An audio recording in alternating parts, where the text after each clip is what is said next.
Imagine you've witnessed a crime. The scene replays in your mind, vivid and unsettling. Later, you're asked to identify the perpetrator from a lineup. Your finger points, confident and certain. You genuinely believe you've identified the right person, and in that moment, you feel you've done your part for justice. But what if that certainty, that conviction, was based on something subtly, imperceptibly wrong? What if the very process designed to help you identify someone had in fact contaminated your memory? This is the core of what we call the contaminated lineup, a critical issue in forensic psychology and criminal justice that fundamentally challenges our trust in eyewitness identification. It refers to situations where the procedure for identifying a suspect has been compromised by various factors, leading to a significantly increased risk of misidentification. It's a complex topic, but one that is incredibly important for understanding how our justice system works and sometimes where it can falter. At its heart, the problem stems from a fundamental truth about human memory. It's not like a perfect video recording that we can simply replay. Instead, our memories are reconstructive. Think of it more like editing a document. We recall the main points, but details can be filled in, subtly altered, or even completely changed over time, especially when exposed to new information or external influences. These changes can happen without us even realizing it, leading us to genuinely believe we saw something that didn't actually occur. This vulnerability of memory has profound consequences. Consider this sobering statistic.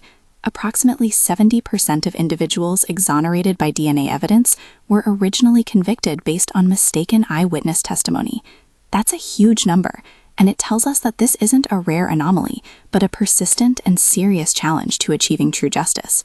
It's why contaminated lineups remain such a trending and vital area of discussion, fueled by ongoing scientific research, the tireless work of advocacy groups like the Innocence Project, and continuous debates within law enforcement and legal communities about how to make these processes more reliable.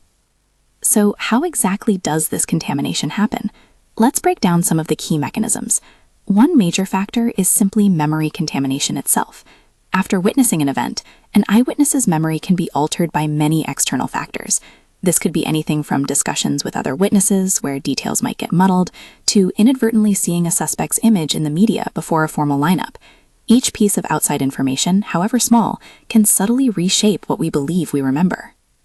Another common issue is what psychologists call the relative judgment strategy.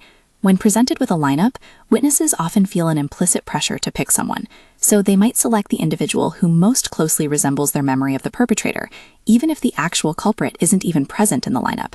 Imagine you're looking for a specific type of apple in a barrel, but that particular apple isn't there. You might still pick the one that looks most similar to what you're searching for, simply because it's the best option available, not because it's the right one. This isn't a conscious deception.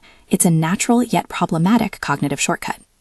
Then we have various procedural flaws within the lineup itself. For instance, filler bias or foil similarity is critical. The fillers are the non-suspects in the lineup. If these fillers don't adequately resemble the perpetrator's description, the suspect might disproportionately stand out. It's like having one red apple among a bunch of green ones when you're looking for a red apple. Even if it's not the red apple you saw, it becomes the obvious choice. Fair lineups, where all individuals share a high degree of similarity, are absolutely essential. Research also highlights the difference between simultaneous and sequential lineups. Traditionally, all lineup members are presented at once, simultaneously. However, studies suggest that presenting lineup members one at a time, or sequentially, tends to reduce false identifications. When presented individually, witnesses are less likely to use that relative judgment strategy. They have to decide if this person is the perpetrator, rather than who among the group is the best fit. Perhaps one of the most crucial safeguards against contamination is the double-blind procedure.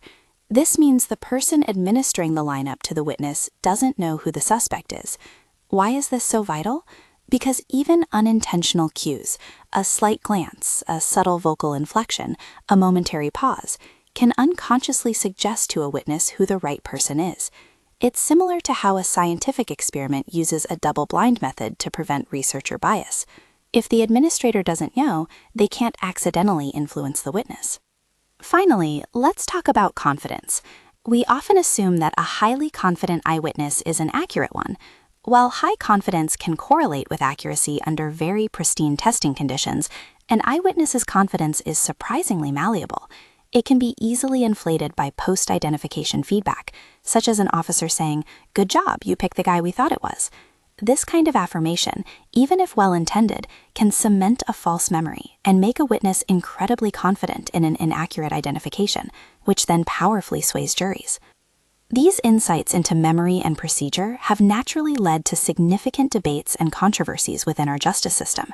There's an ongoing tension between the scientific community's consistent questioning of eyewitness testimony's inherent unreliability, especially when procedures are flawed, and the traditional legal reliance on such powerful evidence.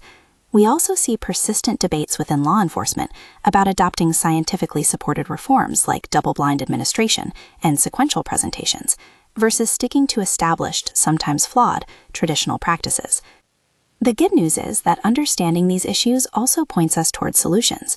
Psychological researchers like Dr. Gary L. Wells continue to advance our understanding and propose practical reforms. Law enforcement agencies are facing increasing pressure, and many are actively working to adopt best practices.